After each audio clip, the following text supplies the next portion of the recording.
This is Scott the Fix-It Guy. Today we're dealing with a GE oven where neither the bake nor the broil works, and this is often caused by this gas regulator where this red switch gets in the off position that we see here, and we want to see it in the on position where this red lever is pulled out away. If it's pushed in, no gas will flow. So this is the GE Spectra oven, and it has a situation where the gas and the broil don't work. We pulled the door back to about 45 degrees, we pulled it out, and we disconnected power to the unit by either unplugging it or turning off the breaker. And now we're pulling out the broiler pan here at the bottom, so we can get to the bottom. And here is the gas regulator, and over to the left, upper left, there's a little red, this is the tube that brings the gas over to the safety valve, and over to the left we see this little red lever. This is the closed position, and now gas will not flow. This is the open position, so you just have to grab it with your fingers. I used a little standard head screwdriver to pry it out to this open position, then gas will flow. And then you should have your broiler and your bake working again. Here I'm just pulling that lever out away, and then when tested everything was working fine again. If when you do this and you test the unit you still don't have the bake or broiler lighting, it is possible that both igniters may have failed. So this is showing how to replace the bake igniter. Pulling out the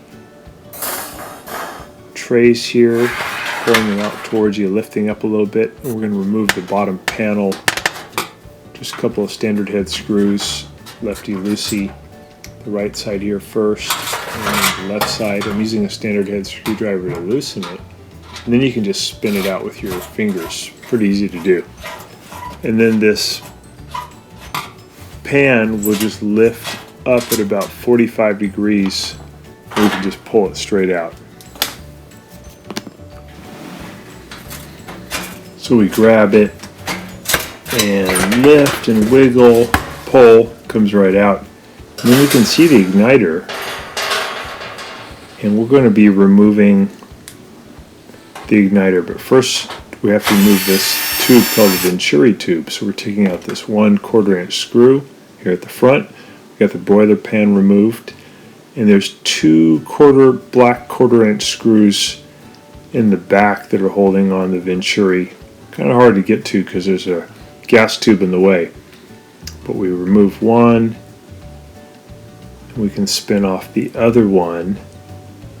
We also have two electrical connectors that are bringing power to the igniter that we have to remove. I'm using a little tool here to get out this 1/4 inch screw underneath, a little bit hard to get to with my driver. So I got that out. Now I'm going to remove these two electrical connectors. There's a spade connector here, and then a little modular connector you just pull apart.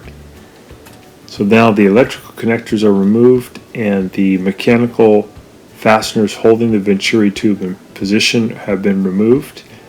And now we can go back up to the top and we can pull the Venturi tube up, and then we can more readily remove the igniter. These igniters tend to last about 8 to 10 years, and then they just stop working. I'm putting a little bit of oil on the threads of the fasteners that hold the igniter in position, because they tend to get corroded, and then you can either break the screw or you can strip it. So the oil really helps. Just a little bit so it doesn't end up creating some smoke when you turn the oven back on. So we got the igniter off, or we're just putting a little more oil on there before we remove it. We're going to use our 1/4 inch driver to spin off those screws that hold on the igniter.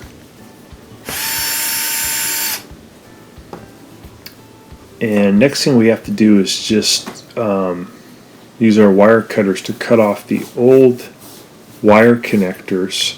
I'm going to cut these pretty close to the old igniter. so I have a lot of wire left. I'm going to strip off about a 1/4 inch of the insulator, so I have about a 1/4 inch of wire exposed, and then I'll do the same thing on the new igniter, and then I'll use the little ceramic wire nuts that come with the kit to wrap around the wire connectors. I want to first just wrap the wires around each other and then get the ceramic wire connector on as tight as possible, going righty-tighty. And then once you have those on tight, then you can attach the new igniter to the Venturi tube. With some igniters and some models, it's easy to do all this while the Venturi tube is still connected, but on the GE, it's probably better to remove the Venturi tube like we did. Just gives you easier access to those screws. So we're putting the new igniter on the Venturi tube. We got it now in position. I'm just going to reach in here underneath and kind of slip that Venturi tube back onto this brass nipple of the safety valve of the gas tube. And then I can hook up the electrical modular connector and also the spade connector that goes to the safety valve. And I can also put in those 2 little black screws that hold in the Venturi tube.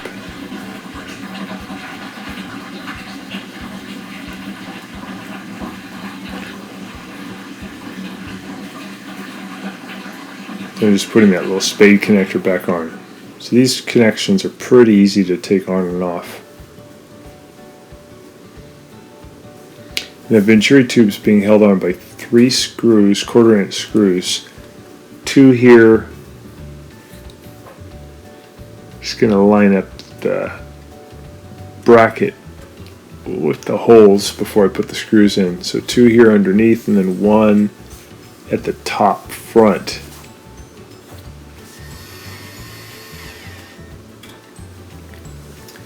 Now that we have opened up that regulator shutoff valve and we have a new igniter, we should have our bake function back.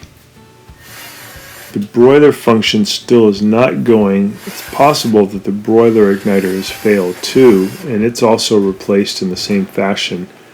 The broiler is just found up higher up above the bake igniter.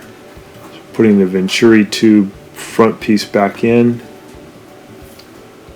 getting that secured, tighten that up. We'll turn the power back on. We just want to test to see if the igniter is going to work now.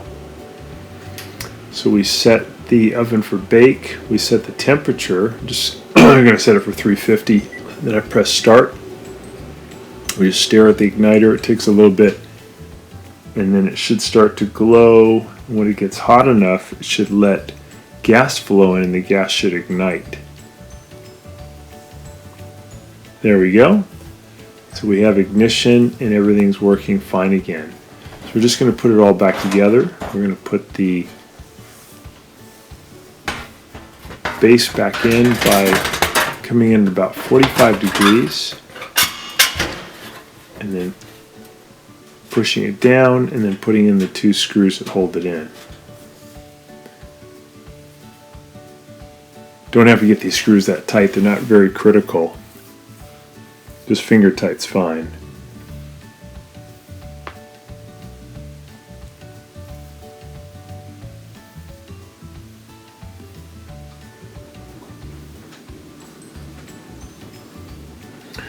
Put the broiler pan back in. By the way, the broiler pan, here on the frame underneath the broiler pan, there's a sticker with the model number if you ever need that information.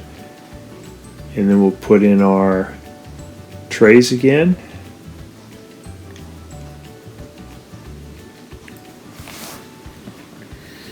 And then on this model, it's really nice. You can easily pull the oven door off and on by just sliding it back onto the hinges. So I like to pick it up and lean it against my legs so I don't strain my back, and just gently guide it back onto the little hinge pins.